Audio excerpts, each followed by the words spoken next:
예, 기도하고 시작하겠습니다. 하나님 아버지, 저희들 다시 하나님의 말씀을 공부하러 이 자리에 모였습니다. 저희가 배우는 말씀을 통해서 무엇보다도 주님을 더 잘 알 수 있도록 주님 인도해 주시기 원합니다. 감사드리며 예수님의 이름으로 기도드렸습니다. 아멘. 예, 오늘 계속해서 저희가 교회사 버가모 교회 시대에 대해서 살펴보도록 하겠습니다. 그래서 일단 프린트물은 다음 과까지 나눠드렸는데요. 만약에 제가 원고에 있는 것만 하면은 다음 것까지 나갈 수가 있고, 시간이 안 되면은 원고에 없는 얘기를 했다는 게 되는 겁니다. 예, 먼저 버가모 교회 시대입니다. 저희가 지금 계시록 2장과 3장에 나온 7교회를 영적으로 적용해서 기독교 2000년 전 교회사 시대에 이제 투영해서 보고 있는 것입니다. 이게 지금 교리적으로 그렇다는 건 아니에요. 그래서 우리가 첫 학기에 공부한 것처럼 성경은 항상 문자적으로 해석을 해야 됩니다. 다만 이제 성경을 적용할 땐 해석은 문자적으로 하지만 적용은 이제 세 가지로 할 수 있어요. 그래서 역사적으로 적용하고 또 교리적으로 적용하고 또 이제 영적으로 적용합니다.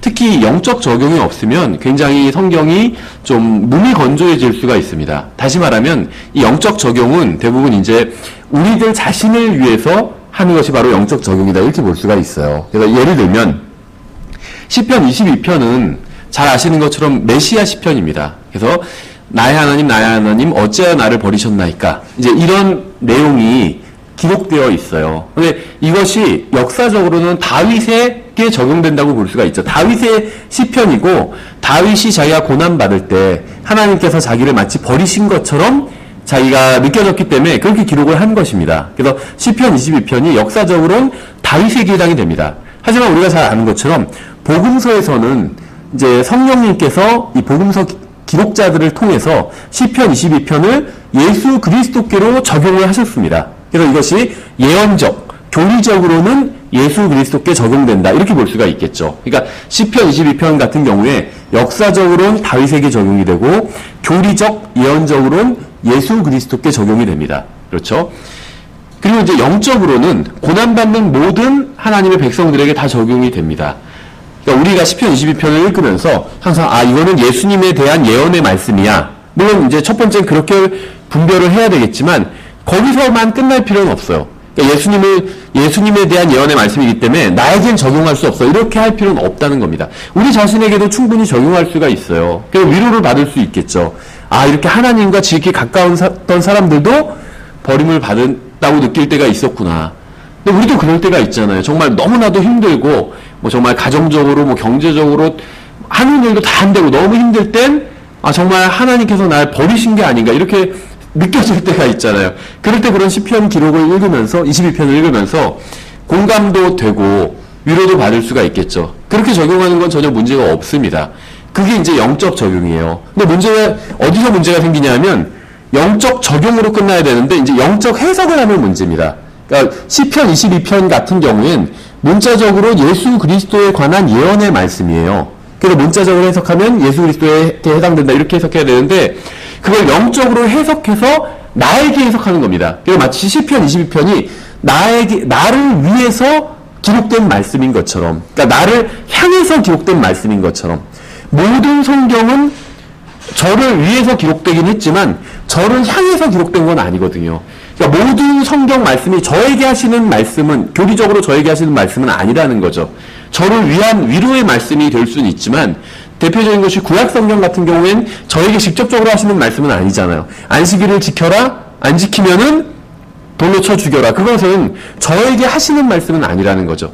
저를 위해서 주신 말씀인 건 맞아요.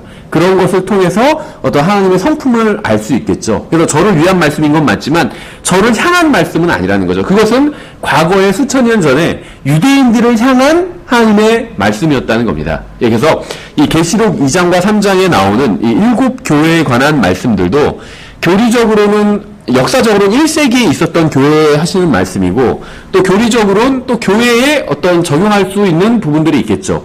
그런데 이제 영적으로는 이것이 이제 우리 개개인의 그리스도인들에게, 또 우리 교회들, 이런 지역 교회들에도 충분히 적용해 볼 수 있다는 겁니다. 다만 이제 영적으로 적용하는데, 이제 영적으로 적용하는 여러 가지 방법이 있는데, 저희는 이 7교회를 7개의 시대 구분으로 나눠서 초대교회 시대는 에베소 교회, 다음에 맨 마지막 7번째 기록된 라오디게아 교회에 관한 말씀은 이 마지막 시대에 관한 라오디게아 교회 시대에 관한 말씀이다. 이렇게 한번 적용을 해보는 거예요. 왜냐하면 우리가 잘은 모르지만 이 에베소 교회부터 시작해서 7개의 교회가 순서대로 기록되어 있잖아요. 그런데 이 계시록에 나온 7교회는 실제 1세기에 존재했던 7개의 교회인데 각 그 지역에 따라서 교회 이름이 이제 붙여지게 되었잖아요. 근데 이 교회들이 에베소 교회부터 시작해서 계시록 2장과 3장에 나온 순서대로 지역을 이루고 있지는 않아요. 그러니까 이 지역에 있는 것들이 다 섞여 있습니다. 그런데 성경에서는 특정한 순서대로 이렇게 7개의 교회를 줄 세워놓고 있다는 거죠. 그래서 그 의도는 아마도 우리가 기독교 2000년 역사와 비교해 보니까 각 시대마다 이 교회 순서가 맞아떨어지기 때문에 성령님께서 그러한 의도를 가지고 그렇게 하신 것이 아닌가, 이렇게 추측한다는 겁니다. 예, 그래서 저희가 이제 앞선 두 교회, 그러니까 에베소 교회, 서머나 교회를 기독교 역사 시대에 투영해서 한번 비교해 봤습니다. 에베소 교회 시대는 사도들이 살아있던 시대, 그러니까 마지막 사도인 요한이 대략 AD 100년이 넘어가지 않거든요. 그래서 언제 사도가 요한이 죽었는지는 몰라요. 다만 계시록이 AD 96년경이라고 우리가 보고 있고, 그 이후에 아마도 사도 요한이 죽었을 것이다, 자연사했을 것이다. 거의 유일하게 순교하지 않은 사도가 이제 요한이라고 알려져 있거든요. 그래서 요한은 이제 자연사했을 것이다, 이렇게 추측을 합니다. 에베소 교회에 관한 말씀은 이제 초대 교회에 주시는 말씀이다, 이렇게 우리가 적용을 했습니다. 그리고 이제 서머나 교회 시대는 기독교가 로마 제국에 의해서 극심한 박해를 받던 시대에 해당한다고 우리가 이렇게 영적으로 적용을 해봤었죠. 여기서 에베소 교회는 첫사랑을 잃어버린 교회였습니다. 근데 서머나 교회는 박해를 받는 가운데서도 여전히 충성을 다하던 교회였어요. 그래서 유일하게 주님께로부터 책망을 받지 않은 두 교회가 서머나 교회와 그다음에 빌라델비아 교회였죠. 서머나 교회는 박해를 견뎌내는 교회였고, 빌라델비아 교회는 적은 능력을 가지고도, 그러니까 아마도 규모는 작은 교회였을 거예요. 근데 그럴 수밖에 없어요. 왜냐하면 필라델비아 교회 시대는 우리가 뒤에서도 보겠지만, 대략, 그러니까는 1700년대, 1800년대예요. 그렇기 때문에, 그때도 이제 큰 교회가 있었지만, 지금처럼 아주 큰 메모드 교회가 있진 않았거든요. 그래서, 지금에 비하면 훨씬 더, 적은 능력을 가지고 있었다고, 교회가. 그렇게 볼 수가 있겠죠. 하지만, 적은 능력을 가지고도 주님을 위해서 굉장히 큰 일을 해냈습니다. 그래서 주님께서 아예 문을, 필라델비아 교회 앞에 있는 문을 열어주셨죠. 그래서 어떤 선교의 문, 복음의 문을 열어주셔서, 이제 그때 역사상 가장 많은 어떤 선교 운동이, 이제 가장 광범위한 선교 운동이 일어나게 됩니다. 그러니까 지금 훨씬 더 물질적으로 풍부하고, 훨씬 더 많은 그리스도인들이 있지만, 구원받았다는 사람이 훨씬 더 많이 있지만, 또 교회가 가진 재산이 지금 훨씬 더 많이 있지만, 과거 빌라델비아 교회 시대, 1700년대, 1800년대에 하던 것만큼의 그러한 선교는 하지 못하고 있습니다. 지금 이 시대는 1900년대 이후에 지금 이 시대는 이제 교회사적으로 보면 라오디게아 교회 시대에 해당된다, 이렇게 우리가 판단을 해볼 수 있습니다. 그러니까 모든 교회가 다 라오디게아 교회 같다, 이런 것은 아니고요. 대체적으로 기독교 전체가 라오디게아 교회와 유사하다는 거예요. 지금도 아주 적은 능력을 가지고도 충성하는 다는 교회들이 있죠. 그런데 지금 현대 교회의 특색은 대부분 대형 교회, 그 다음에는 재물도 많이 가지고 있고, 이런 모습을 하고 있다는 겁니다. 라오디게아 교회와 정확히 일치한다는 거예요. 예, 그래서 우리가 지금 시간에 먼저 살펴볼 교회는 이제 먼저 버가모 교회입니다. 버가모 교회는 악을 용납하고 세상과 타협하는 특징을 가진 교회예요. 그래서 교회사적으로 보면 AD 300년대 이후에 이제 콘스탄틴이 등장해서 기독교를 공인하게 되죠. 그러니까 단순히 기독교를 용인하는 것뿐만 아니라 이제 완전히 공인해 줍니다. 그래서 로마 제국의 공식 종교가 돼버려요, 이 기독교가.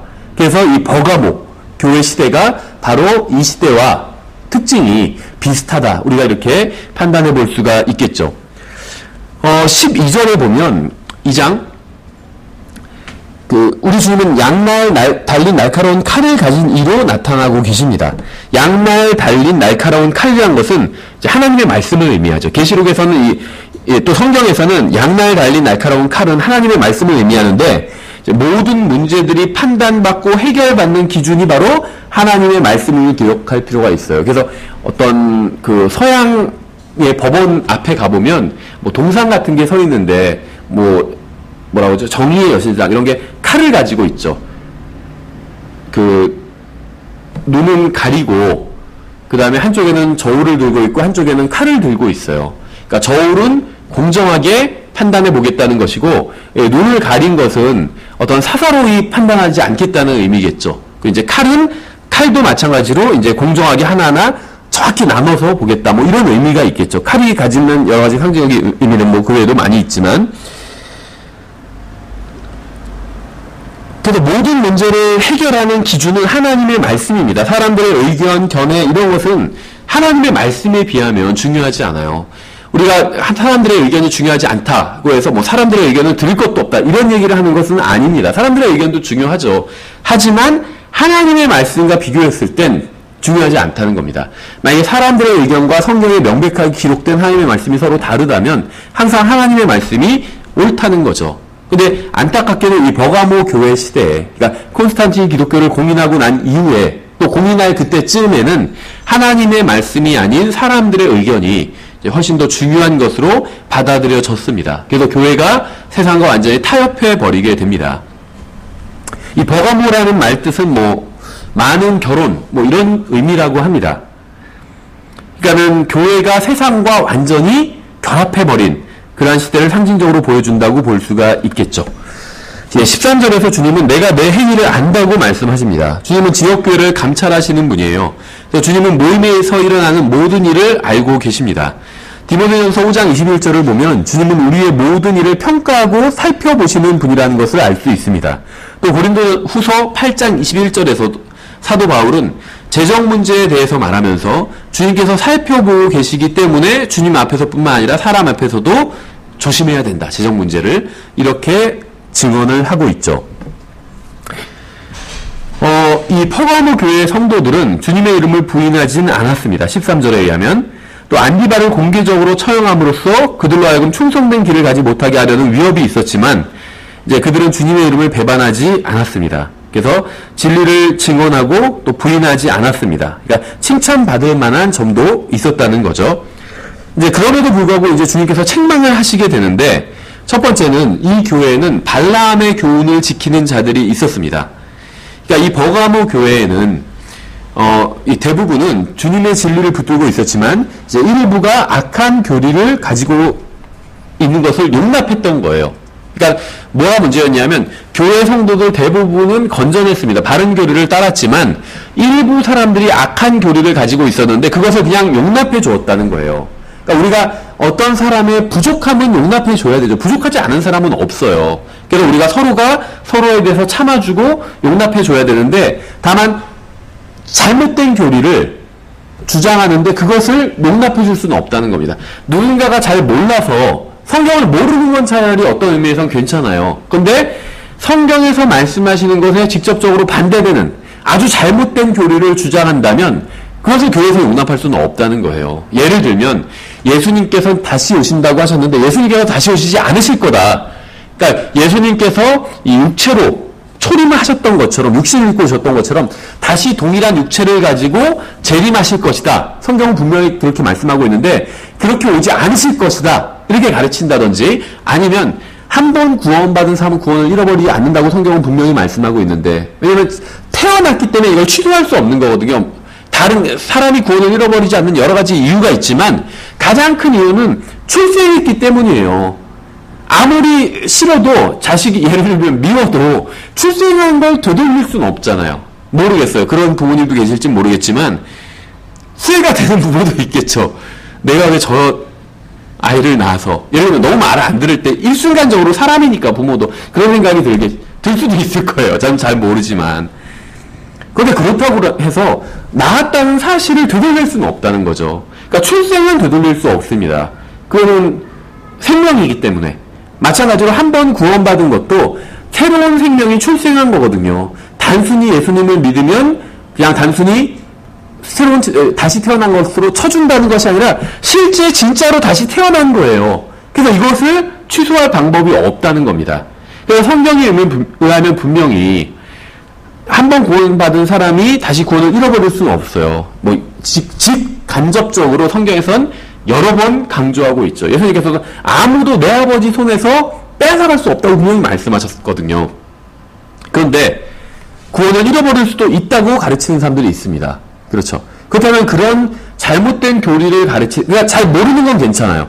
구원받은 지 얼마 안 됐기 때문에 구원을 잃어버리는지 아니면 한 번 구원받은 거면 계속 영원히 유지가 되는지 난 잘 모르겠다.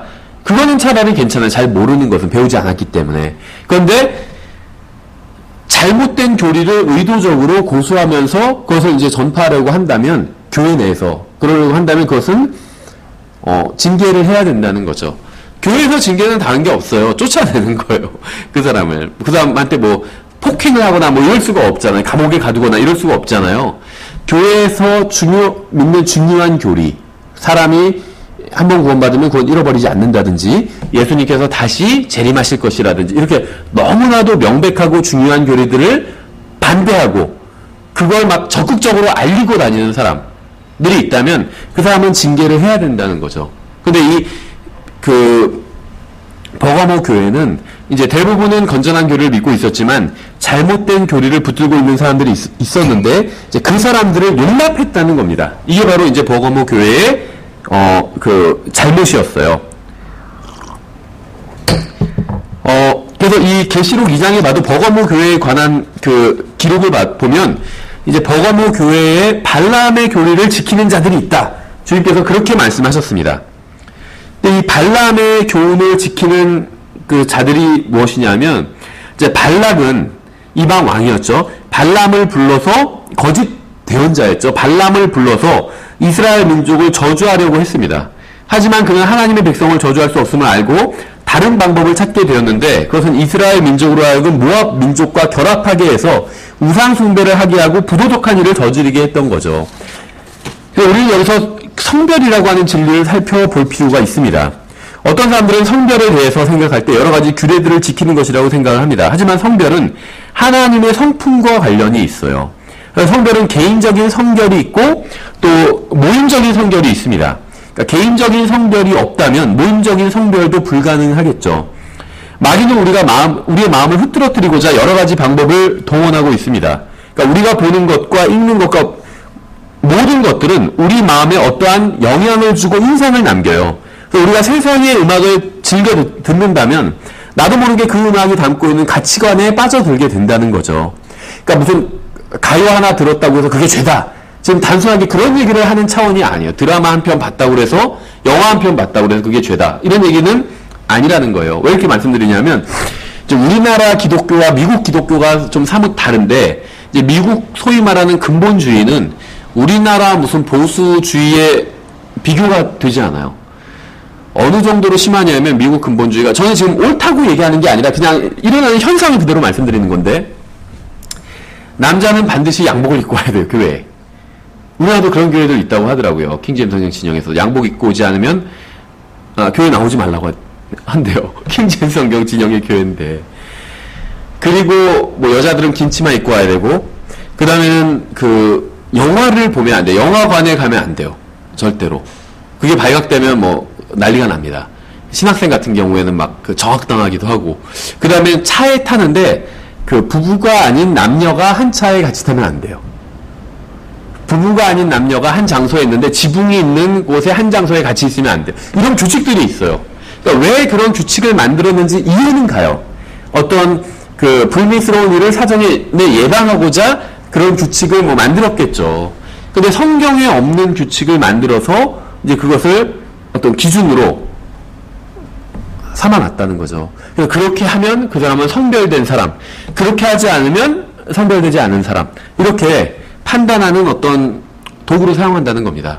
성경에서 어떤 뭐 영화를 보면 안 된다, 드라마를 보면 안 된다, 이런 말씀은 없다는 거죠. 그럼 뭐 마음대로 다 봐도 되냐? 또 그런 얘기는 아니죠. 우리가 뭐 영화 한 편으로 사람 마음이 움직이진 않겠죠, 잘. 움직일 수도 있겠지만. 근데 지속적으로 이 세상에, 그러니까 이 세상의 신은 마귀인데, 마귀가 마치 하나님께서 하나님의 말씀과 또 어떤 교사들을 통해서 하나님의 말씀을 성도들에게 가르치시는 것처럼 마귀도 자기의 사역자와 도구들을 통해서 이제 세상 사람들 또 성도들에게 영향을 끼칩니다. 근데 예를 들면 드라마에 계속 노출이 되다 보면 결국에는 사고방식이 변하게 된다는 거예요. 제가 예전에도 한번 예를 들어본 적이 있는데, 아마 지금은 좀 오래됐죠. 타이타닉이라는 영화가. 저도 예전에 본 적이 있어요. 근데 이 타이타닉을 보면 주인공 남자가 나오고 아주 잘생긴 남자죠. 또 주인공 여자가 나옵니다. 그런데 이 둘이 사랑을 해요. 그런데 이 주인공 여자는 다른 남자와 약혼을 한 사이였어요. 그런데 배에서 자기 약혼자를 버리고 이제 다른 남자와 주인공 남자와 사랑에 빠지게 되죠. 근데 이게 거의 타이타닉이 100년 전의 이야기잖아요. 근데 이 100년 전의 미국 사회, 또 영국 사회, 또 우리나라 사회, 굉장히 비슷했습니다. 그러니까 100년 전에는 전 세계가 일반적으로 다 보수적이었어요. 그래서 약혼을 한 사이면, 정혼한 사이면 그것은 결혼한 것과 같았습니다. 성경을 보면 그렇게 나와요. 마리아와 요셉이 정혼을 했는데 천사가 나타나서 요셉에게 네 아내인 마리아라고 부르거든요. 그러니까 우리는 결혼을 하고 혼인신고하고 결혼을 해야 부부라고 생각하잖아요. 아내와 남편이다. 결혼하기 전이면 남자친구, 여자친구, 약혼한 사람이 약혼자 이렇게 부르잖아요. 근데 그거는 이제 이 세상 개념이고, 성경에서는 약혼을 한 사이면은 그것은 부부라고 본다는 거예요. 아내, 남편 이렇게 부른다는 겁니다. 그런데 그것이 사실은 100년 전에는 대부분의 문명사회는 다 그랬어요. 그러니까는 무슨 말이냐면, 성경적으로 봐도 그렇고, 그 당시 시대상으로 봐도 그렇고, 타이타닉에 나오는 여자 주인공은 약혼한 사이였고, 그러니까 한마디로 남편이 있었다는 거예요. 약혼한 정혼자. 성경적 표현을 내면 남편이라고 부르거든요. 근데 지금 다른 남자와 한마디로 바람을 핀 거잖아요. 근데 타이타닉을 보면서, 저 바람 핀다. 참 못됐다. 이런 생각이 들지 않거든요. 저도 그랬어요. 아름다운 사랑으로 보여요. 그렇죠. 바람 피는 것으로 보이지 않고 아름다운 사랑으로 보인다는 거죠. 특히 주인공이 죽을 때 대신 여자를 널빤지 같은 거 올려놓고 남자가 주인공이 죽을 땐 안타깝잖아요. 왜 저기서 죽어야만 될까 하고. 그러니까 무슨 말이냐면, 그런 영화들을, 비슷한 그런 류의 세상의 영화들을 계속 반복해서 보다 보면 가치관이 변하게 된다는 겁니다. 하나님은 이 세상에서 무엇이라고 포장하던 간에 죄는 죄라고 불러요. 근데 이 세상은 그거는 죄가 아닐 수도 있어. 상황이 그러면 그건 죄가 아닐 수도 있어. 간음도 나쁜 거지만 상황이 어쩔 수 없으면 간음도 사랑일 수 있어. 이렇게 이 세상은 가르친다는 거예요. 생각이 변하게 된다는 겁니다. 드라마 같은 것도 마찬가지죠. 이 드라마든 영화든 무엇이든 간에 다 이제 일종의 어떤 문학에서부터 시작된 거잖아요. 대본을 입체화한 것들이 드라마나 영화라고 볼 수가 있잖아요. 그럼 이 문학이라는 거는 금기되어 있는 것을 소재로 삼거든요. 금기되지 않은 것을 소재로 삼으면 재미가 없어요. 평범하게 만나서 평범하게 사랑하다가 평범하게 자식 낳고 평범하게 키우고 죽고 이런 건 재미가 없습니다. 무슨 삼각관계, 사각관계에서 부부였는데 찢어지고 남의 여자를 뺏어오고 이런 소재들이 사용된다는 거예요. 드라마들은. 자극적인. 그래야지 재미가 있고 이제 사람들의 흥미를 불러일으키기 때문에. 근데 이제 그런 것에 계속 노출되면 결국에는 이 세상, 그러니까 그런 것 뒤에는 이 세상 신인 마귀가 있거든요. 마귀가 주는 생각에 동화되고 만다는 겁니다. 하나님의 말씀에 동화되는 것이 아니라 죄는 죄다. 이게 하나님의 말씀인데 때로는 죄가 아닐 수도 있어. 그냥 아름다운 사랑일 수도 있어. 죄인데 아름다운 사랑인 것처럼 그렇게 포장을 한다는 겁니다. 그래서 이 세상에 어떤 쓰레기 같은 소설이나 잡지나 인터넷을 본다면 그런 것에 많이 노출되면 그 위험에 노출된다는 거죠. 그러니까 하나님의 말씀에 동화되는 것이 아니라 이 세상 신의 어떤 사고방식에 동화된다는 겁니다. 그러니까 우리는 고립되어 살 필요는 없지만 그렇다고 해서 인터넷 다 끊고 다 아예 쳐다보지도 않는다. 이럴 필요는 없다는 거죠. 그렇게 할 수가 없어요. 그렇죠. 그런데 성별되어야 됩니다. 우리가 세상이 즐기는 것을 그대로 즐기면서 동시에 나의 마음을 경건하게 보존할 수는 없다는 거죠. 그래서 우리는 성별을 하면 할수록 하나님 앞에서 유용한 사람이 될 것입니다. 또한 우리는 모임의 집합적인 성별을 생각해 볼 필요가 있다는 거죠. 그래서 주님의 이름으로 모인 무리가 잘못된 교리를 용납한다면 결국 모임은 순수성을 잃게 되고 이교도화되고 만다는 거예요. 그러니까 이스라엘이 이교도화된 것은 결국에는 모압 백성들과 섞여버렸기 때문이에요. 그걸 이제 발람이 내준 아이디어죠. 민수기에는 그것이 나오지 않습니다. 민수기에는 그냥 그 발락이 계속 발람에게 부탁해서 이스라엘을 저주하라는데 발람이 저주하려고 할 때 하나님께서 막으셨잖아요. 그래서 저주하지 못하고 오히려 축복하죠. 그래서 발락과 싸우고 헤어지는 것으로 끝나는데 그리고 나서 갑자기 난데없이 하나님께서 이스라엘 백성을 치시는 장면이 나오거든요. 근데 이제 그 중간에 있던 스토리가 바로 이 계시록에서 드러난다는 거죠. 발람이 그 이스라엘 백성들을 모압 백성과 혼인시키는 일을 한다는 겁니다. 뭐 간단하겠죠. 이스라엘 백성들 남자들이 있는데 모압 여자들 계속 예쁜 여자를 보내는 거예요. 그럼 서로 맺어져서 혼인이 일어났던 거죠. 그래서 그 모압 여자가 이제 섬기는 신을 따라가 버리게 된 거예요. 보통 그렇게 얘기하더라고요. 그 남자와 이제 여자가 있으면 누굴 그 뭐 예를 들면 종교나 아니면 교회나 한쪽을 따라가게 되는 경향들이 있잖아요. 누굴 따라가게 될까요? 여자를 따라갈까요? 남자를 따라갈까요? 강한 쪽을 따라가겠죠. 강한 쪽을. 신앙이 예를 들면 신앙이 강한 사람이랑 신앙이 별로 없는 사람이랑 있으면 신앙이 강하다면 그 사람을 따라가겠죠. 근데 이 사람이 예를 들면 세상적으로 어떤 육신적인 게 더 강하다면 또 한쪽은 신앙이 있지만 약하다면 그 육신적으로 강한 사람을 따라가게 되겠죠. 예, 그래서 이스라엘 백성은 하나님 앞에서 신실한 사람들이 아니었습니다. 모압 백성들은 이 세상의 신에 헌신된 사람들이었어요. 당연히. 그렇기 때문에 이스라엘 백성이 모압 사람과 만나서 가정을 이뤘을 때 그냥 모압 신을 섬겨버린 거예요. 그래서 이스라엘 그 민족 안으로 이제 그러니까 이교가 들어오게 됩니다. 잘못된 종교가 이제 들어와서 결국 이스라엘 전체가 이교도화 되어버린 거예요. 한번 생각해 보세요. 우리가 이제 역사서를 읽어보면 이스라엘 백성들이 하나님을 조금 믿는 척 했다가 갑자기 또 우상숭배를 하고 막 그러잖아요. 그게 그냥 튀어나온 게 아니거든요. 있었던 거예요. 다 이스라엘 백성들 안에 이런 역사를 통해서 이교도 신앙이 이스라엘 민족 안에 들어와 버렸던 거예요. 특히 이런 혼인을 통해서. 그래서 그것이 이제 아주 뭐 다윗이나 히스기야나 이런 하나님을 강하게 섬겼던 훌륭한 왕이 등장했을 땐 잠깐 억제되었던 거예요. 왜냐하면 이스라엘은 이제 그 종교와 정치가 일치된 국가이기 때문에 왕이 어떤 그 강한 의지를 가지고 이제 잘못된 종교에 대해서 근절을 시키면 이게 근절될 수 있다는 거예요. 형식적으로는. 그래서 신앙이 훌륭한 다윗 같은 왕이 등장했을 땐 이제 이교도 신앙이 가라앉아 버리게 됩니다. 마치 이 컵 안에 흙탕물을 넣으면 시간이 지나면 가라앉잖아요. 위에는 맑은 물이 좀 보이고 아래 흙탕물이 있잖아요. 그런데 한번 휘 저어버리면 다시 흙탕물이 확 올라오는 것처럼 어떤 기회가 생기면 다시 그러니까 환경이 조금이라도 조성되고 왕이 그렇게 경건한 왕이 아니다. 그럼 이제 백성들이 다시 이교도 신앙으로 돌아가게 되는 일이 있었죠. 근데 그런 원인이 바로 이런 이교도 신앙이 이미 있었기 때문이라는 거죠. 갑자기 막 이교도 신앙을 찾은 게 아니라는 거죠. 이스라엘 민족 안에 들어와 있었다는 겁니다. 마치 우리나라에도 예를 들면 지금 이제 기독교가 좀 약간 주춤하고 있는데 한때는 막 강성했잖아요. 근데 강성했지만 이 신앙의 양태를 보면 이게 기독교의 신앙이 아닌 그런 모습들이 많이 보였거든요. 가장 대표적인 게 어떤 기복신앙이에요.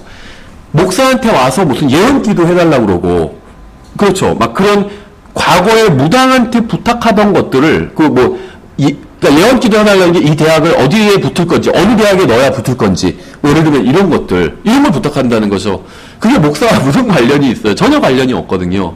그러니까 그런 거는 과거에 무당한테 들어서 무속신앙, 또 우리나라는 주로 이제 그 불교, 고려시대, 조선시대 유교, 그 현대사에 들어서 이제 기독교가 많이 흥황한 것처럼 보이지만 우리나라의 모든 신앙에는 다 도교가 자리 잡고 있거든요. 도교의 사상이. 그래서 불교가 들어와도 이게 도교화 돼버리고, 뭐 유교가 들어와도 도교화 돼버리고, 기독교가 들어와도 도교화 돼버려요.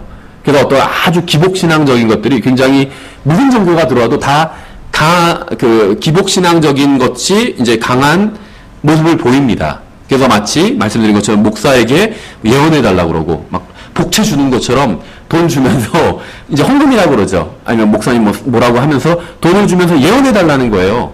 대학에 떨어질지 안 떨어질지, 어디가 붙을지, 뭐, 누구랑 뭐 만나게, 결혼을 언제 할지, 이런 거 예언해달라는 거죠. 말이 되지 않는 거죠. 그런 거는 성경에서 말씀하시는 예언도 아닐 뿐더러, 목사가 해야 될 일도 아니라는 거죠. 그런데 그런 걸 해왔다는 거예요. 그냥 어떤 목사들은 또.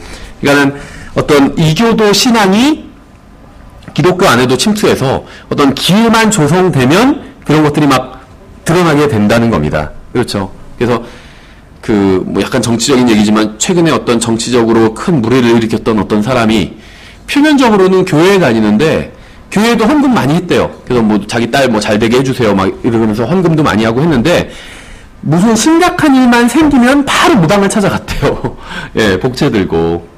야, 교회에도 국정농단에서 국가돈 빼돌려서 교회 헌금도 많이 했는데 진짜 심각한 문제가 생기면 무당을 바로 찾아갔다는 거예요. 진짜 맞는 말인지 아닌지 모르겠지만 어떤 뉴스 들으니까 그렇게 얘기를 하더라고요.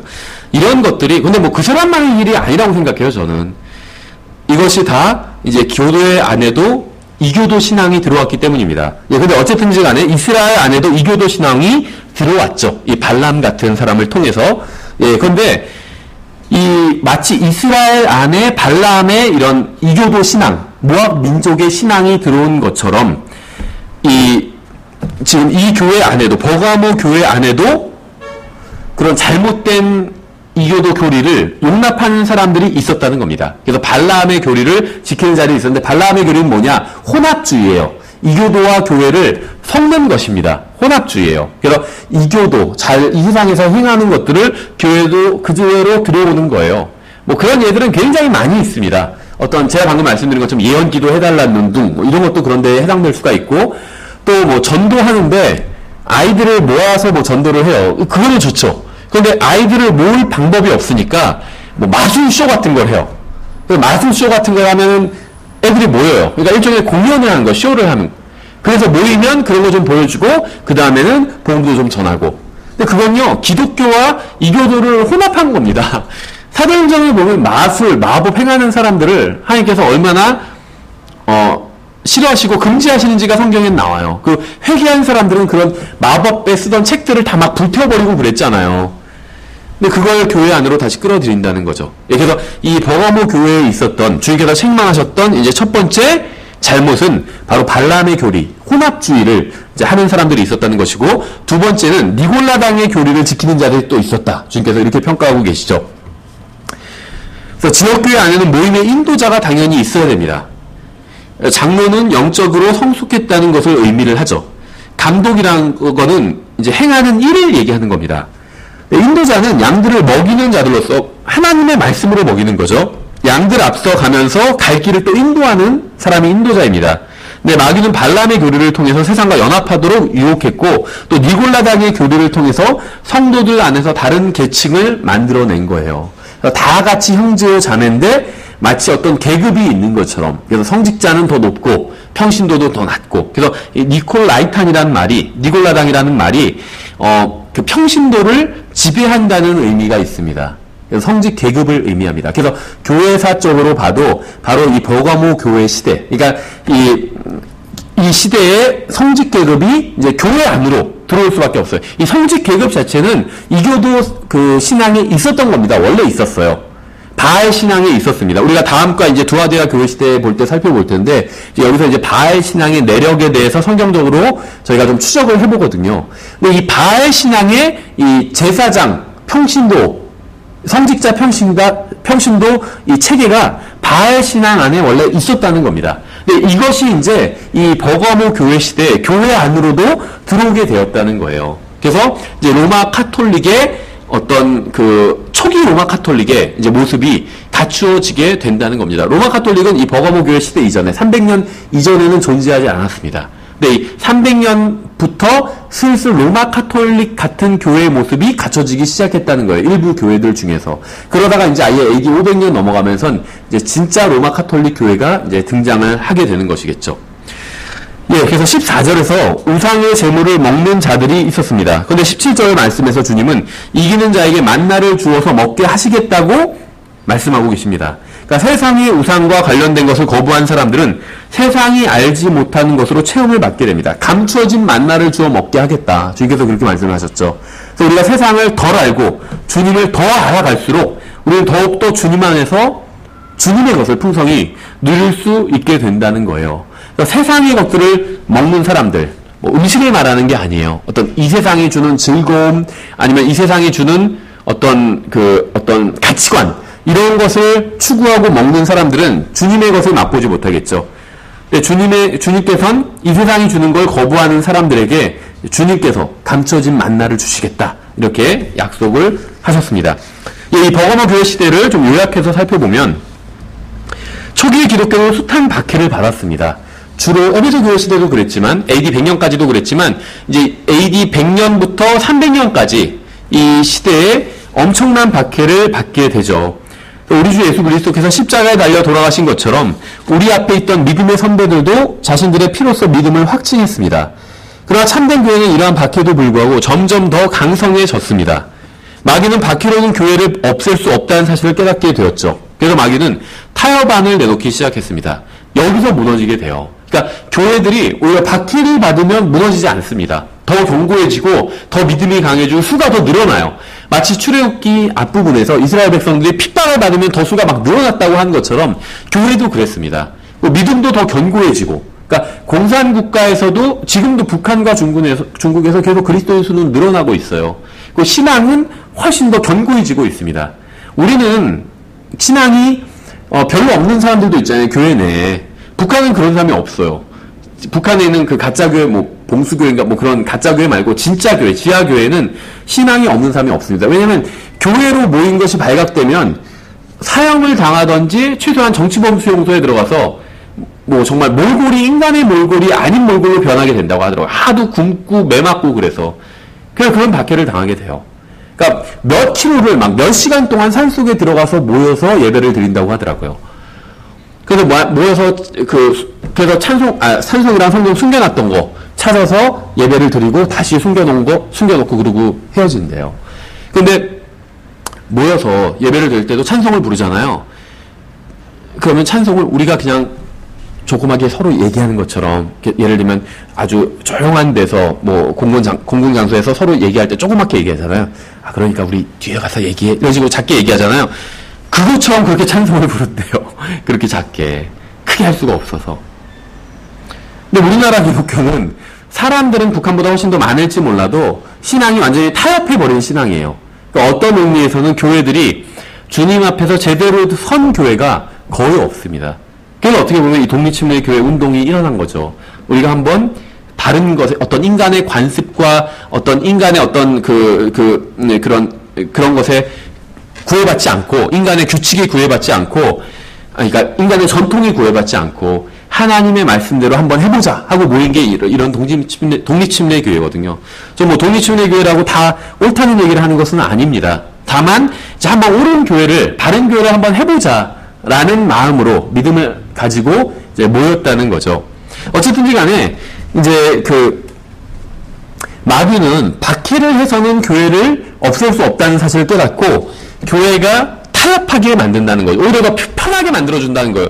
물질을 주고 막 제공해주고. 이게 이제 콘스탄틴이 한 짓이에요. 기독교인들에게 어떤 금화를 주고 막 사회에서 인정해주기 시작한 거예요. 그러니까 기독교와 타협하고 세상과 타협하고 이교도와 타협하고 금세 부패져 버리기 시작한 겁니다. 우리도 교회 이사하느라고 막 고생도 하고 그랬는데 처음에 장소 얻고 할 때 비하면 지금 굉장히 많이 좋아졌어요. 그런데 예를 들면 무슨 뭐 한 300평짜리 장소를 주겠다. 그것도 아주 싸게. 이러면 어떨까요? 아주 좋은 건물에. 그럼 거기 가자고 하겠죠. 근데 단 조건이 있어요. 그것을 예를 들면 무슨 뭐 이교도 어떤 무슬림이 그렇게 하지도 않겠지만 같이 써야 된다. 이런다면 아니면 같은 모임으로 모여야 된다 이런다면 그거 하지 않겠죠. 그렇죠. 그러니까는 타협하면 신앙이 무너지게 된다는 겁니다. 마귀가 그것을 알고 과거에 이스라엘 백성들이 모압 족속과 타협해서 완전히 신앙이 무너져 버린 것을 마귀가 기억하고 이제 교회에도 그대로 똑같이 이제 타협안을 내놓기 시작했고 교회는 이제 그 타협안을 받아들이고 무너져 내리게 됩니다. 그래서 2세기 이후로 이제 교회는 그 순수성을 잃어버리고 이교도들과 타협하기 시작했습니다. 물론 모든 교회가 다 타협했던 것은 아니었지만 타협을 하는 교회들은 그 수가 점점 더 늘어나게 되었다는 거예요. 신약성경의 서신서에는 타협한 교회들에게 경고하는 수많은 메시지가 있습니다. 그래서 2세기 말엽에 가서는 배교의 속도가 점점 더 빨라졌습니다. 당시 배교한 교회들은 성직자와 평신도를 구분하는 성직제도를 만들었고 급기야는 지역교회 자치성을 부인하고 한 교회에서 다른 교회들을 간섭하며 관리하기 시작했습니다. 그래서 교회가 부패하기 시작하면서 침례는 더 이상 간증으로 주어지지 않았고 구원의 수단으로 베풀어지게 되었어요. 그래서 침례에 의한 중생이라는 교리가 확고해지자 침례의 대상도 바뀌게 되었습니다. 왜 교회의 타락과 이 침례에 의한 중생이 관계가 있냐면 그러니까 침례에 의한 중생이란 건 뭐냐면 예수님을 진실하게 믿어야 구원받는 거잖아요. 중생, 다시 태어나는 거잖아요. 그런데 그거는 마음에 속한 거기 때문에 알 수가 없잖아요. 그러니까 이것을 빠르게 진행할 수가 없어요. 빠르게 다 같이 여기 모인 사람들 다 같이 예수님을 진실하게 믿고 다시 태어납시다. 그렇게 말한다고 해서 다 같이 그렇게 되는 게 아니거든요. 가시적인 어떤 성과가 보이지가 않는다는 거예요.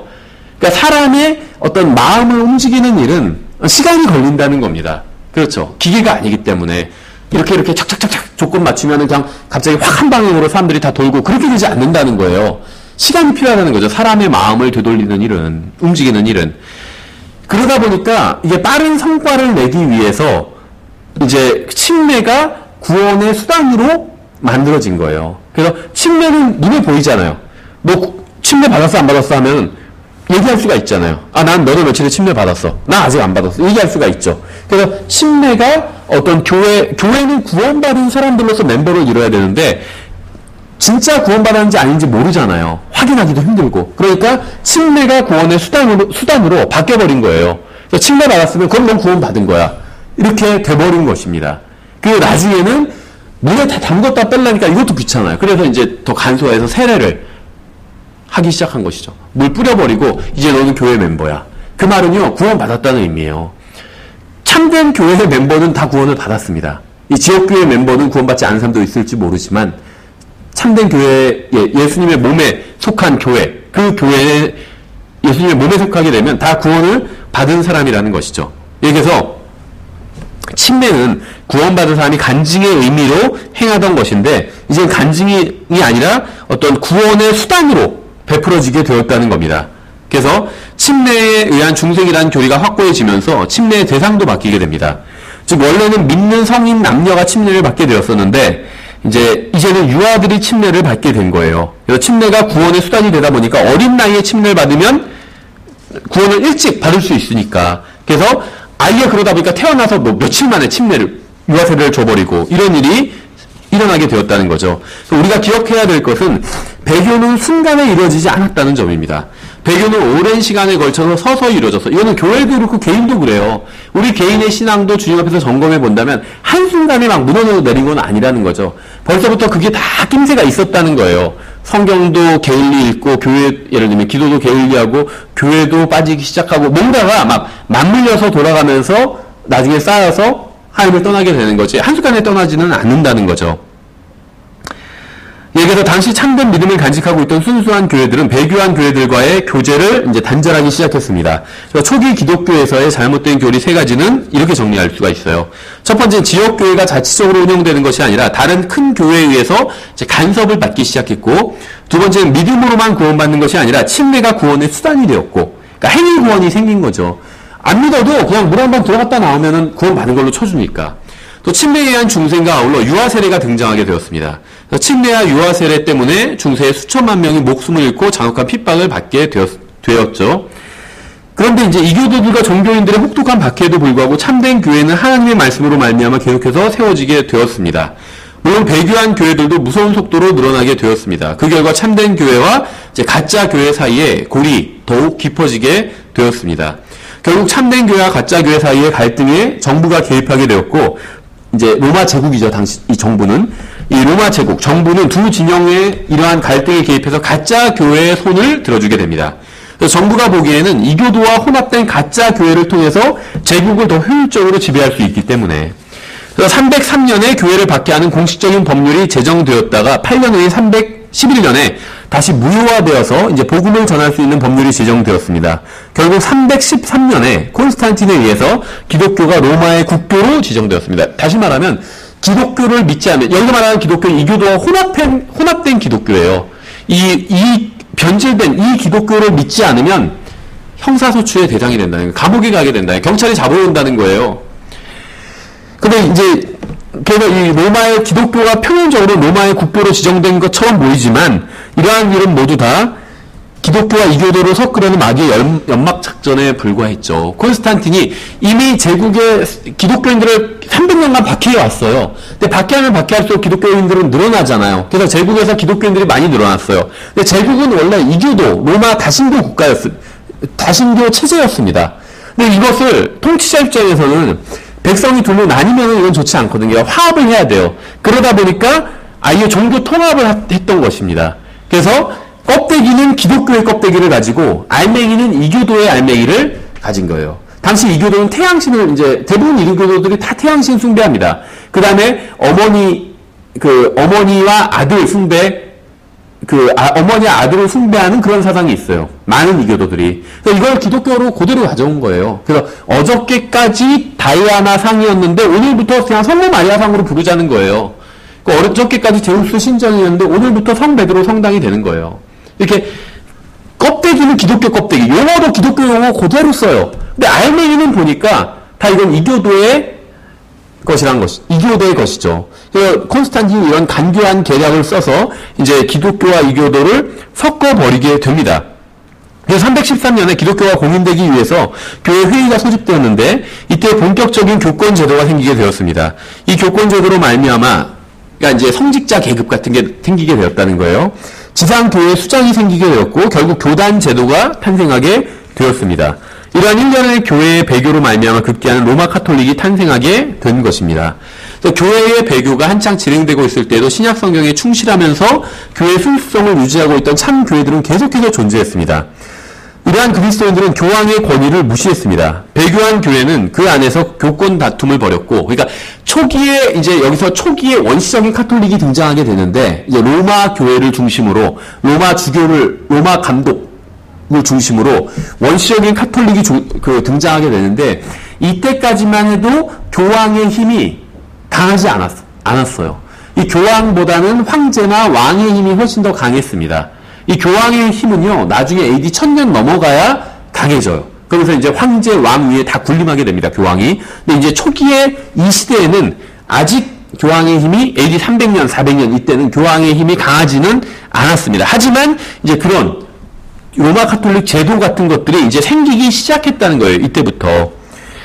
배교한 교회는 그 안에서 교권 다툼을 벌였고 결국 동방과 서방으로 나뉘게 됩니다. 그래서 동방교회는 콘스탄티노플을 중심으로 그리스 정교가 되었고 서방교회는 로마를 중심으로 로마 카톨릭이 되었죠. 근데 왜 로마 카톨릭이 더 동방교회보다 더 대중적이고 많이 세력이 훨씬 크잖아요. 왜 세력이 더 크냐 하면 이 콘스탄티노플과 로마가 둘 다 그 당시에 유럽 전체 대륙에서 가장 막강한 도시였습니다. 두 도시가. 그래서 이 두 도시의 감독들의 힘이 막강했어요. 그래서 이 서방의 로마를 중심으로 한 로마 주교의 힘도 막강했고 콘스탄티노플을 중심으로 한 이 동방의 주교의 힘도 막강했는데 결정적으로 이 콘스탄티노플이라는 이름처럼 도시 자체 이름이 콘스탄티노플이에요. 다시 말하면 콘스탄틴 황제가 이 콘스탄티노플에 살았습니다. 동쪽에 살았어요. 그러다 보니까 이 황제가 워낙 권력이 막강했기 때문에 이 콘스탄티노플 주교는 힘이 있었지만 황제가 있었기 때문에 힘이 눌려 있었어요. 근데 거기에 비해서 이 로마는 멀리 있었거든요. 그러니까 로마 주교가 로마의 감독이 힘을 키울 수 있는 이제 여건이 되었다는 거죠. 여기서 교권제도가 형성되기 전에 참된 교회는 이교도들에 의해서 박해를 받았습니다. 그런데 이제 교권제도가, 다시 말하면 이교도와 교회가 합쳐진 이런 혼합 종교가 생기고 나서는 참된 교회는 자신들이 그리스도인이라고, 기독교인이라고 주장하는 로마 카톨릭과 그리스 정교회 같은 이런 이교도들에 의해서 박해를 받게 되었어요. 이 로마 카톨릭과 그리스 정교는 기독교가, 성경적 의미의 기독교가 아닙니다. 이교도예요. 이런 이교도에 의해서 박해를 받게 되었다는 거죠. 유아들에게 세례를 주는 교리로 말미암아 배교한 교회는 거듭나지 않은 사람들이 가득 차게 되었습니다. 결국 교회라는 이름과 그리스도인이라는 이름은 제국의 힘을 등에 업고 등장한 로마 카톨릭이 차지해버리게 되었고, 참된 교회는 그 이름을 빼앗기고 다른 이단적인 이름으로 불리게 되었어요. 참된 교회는 몬타니스트, 노바티안, 파테린, 제침례교도 이런 이름으로 불리게 되었습니다. 마치 우리나라가 갑자기 국교가 기독교가 돼버려요. 그런데 국교가 기독교인데 예를 들면 이방 종교적인 그런 요소들을 많이 가지고 있어요. 그러면 우리 교회는 거기에 참여할 수가 없잖아요. 그럼 우리 교회는 교회라는 이름을 쓰지 못하게 되는 거예요. 법적으로. 그래서 다른 이름을 써야 돼요. 그리고 정부에서 정해주는 이름으로 불려야 돼요. 그럼 예를 들면 그 교회 인도자의 이름에 따라 누구누구파 이런 것처럼, 아니면 그 지역 이름에 따라 죽전동파 이렇게 분류하는 거예요. 예를 들면 죽전동파, 그러면 누가 그 교회를 참된 교회라고 생각하겠어요? 별로 가고 싶지 않겠죠. 그렇게 된 거예요. 그래서 이 시대에 진실하게 예수님을 믿었던 교회들은 교회라는 이름을 로마 제국에 의해서 다 뺏기게 됩니다. 그 몬타니스트, 노바티안, 파테린, 제침례교도 이런 다른 이상한 이름으로 불리게 되었다는 거예요. 주로 지역 이름이나 아니면 그 교회 목사, 인도자 이름을 따서 이제 불리게 된 것입니다. 여기서 유아세례가 공식적인 법령으로 제정된 416년 이후에 암흑시대, 중세가 시작되었습니다. 이 암흑시대는 수많은 참된 그리스도인들이 모진 고문과 투옥과 박해와 결국 죽음을 맞이하게 됩니다. 그들은 그리스도인이라는 이름을 빼앗기고 그들의 영적 지도자나 그들이 주로 활동했던 지명에 따라서 불리게 되었습니다. 그러나 참된 교회는 주님의 섭리로 말미암아 계속 신앙을 전수할 수 있었습니다. 반대로 배교한 교회는 이 세상의 신의 비유를 받으면서 더욱 교세를 확장하게 되었습니다. 이 시기에 교황이라는 칭호가 사용되기 시작해서 이제 중세에 굳어지게 됩니다. 처음 5세기 동안에 생겨나게 된 가짜 교회의 특징은 자치적이지도 않고 침례에 의한 중생이 교리로 채택되었고 교권 제도를 받아들이게 되었고, 그러니까는 성직 체계가 생겼고, 다음에 유아 세례를 실행했습니다. 그러니까 믿음도 없는 어린 아이에게 물 뿌려가지고 이제 교회 회원이다, 구원받은 사람이다, 이렇게 선언하게 되었다는 거죠. 결국 신실한 그리스도인들은 세속적인 권세를 등에 업은 가짜 교회의 박해를 피해서 숲이나 산속이나 골짜기, 동굴 속으로 숨어 들어가게 됩니다. 예, 그래서 여기까지가 이제 버가모 교회 시대, 대략 AD 300년부터 500년 정도까지에 해당하는 시대라고 볼 수 있습니다. 예, 그래서 두아디라 교회 시대는 다음 시간에 계속해서 살펴보도록 하겠습니다.